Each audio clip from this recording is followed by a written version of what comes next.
तुम्हाला माहीत आहे का, आपल्या बर्थडेटमध्येच असं जे एक इयर असतं, त्या इयरनुसार आपल्या आयुष्यामध्ये काहीतरी महत्त्वपूर्ण घटना घडते. जर तुमचं कर्म चांगलं असेल तर नक्कीच तुमच्या आयुष्यामध्ये एक चांगलं काहीतरी घडतं, आणि जर तुमचं कर्म काही वेगळं असेल तर त्या वर्षात तुम्ही असं काहीतरी डिसिजन घेता ज्याने तुमच्या आयुष्यामध्ये वेगळं काहीतरी आयुष्यामध्ये पाहायला मिळतं. तर जसं आता मी फॉर एक्झाम्पल तुम्हाला देत आहे की 6 मार्च 1984 ह्याची जर बेरीज केली तर याची बेरीज येते 31. मग या व्यक्ती जी कोणाची बर्थडेट आहे, या व्यक्तीच्या एज ऑफ 31मध्ये त्याच्या आयुष्यामध्ये काहीतरी चांगली घटना घडली असेल.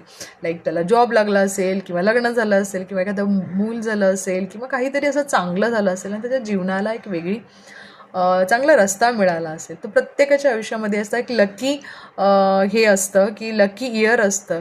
हे लकी इयर तुम्ही तुमच्या बर्थडेटनुसार जी काही टोटल येते त्या एजमध्ये तुमच्या आयुष्यामध्ये नक्कीच चांगलं काहीतरी घडेल हे असेल. तर तुम्ही जी काही तुमचं एज असेल ते तुम्ही कमेंटमध्ये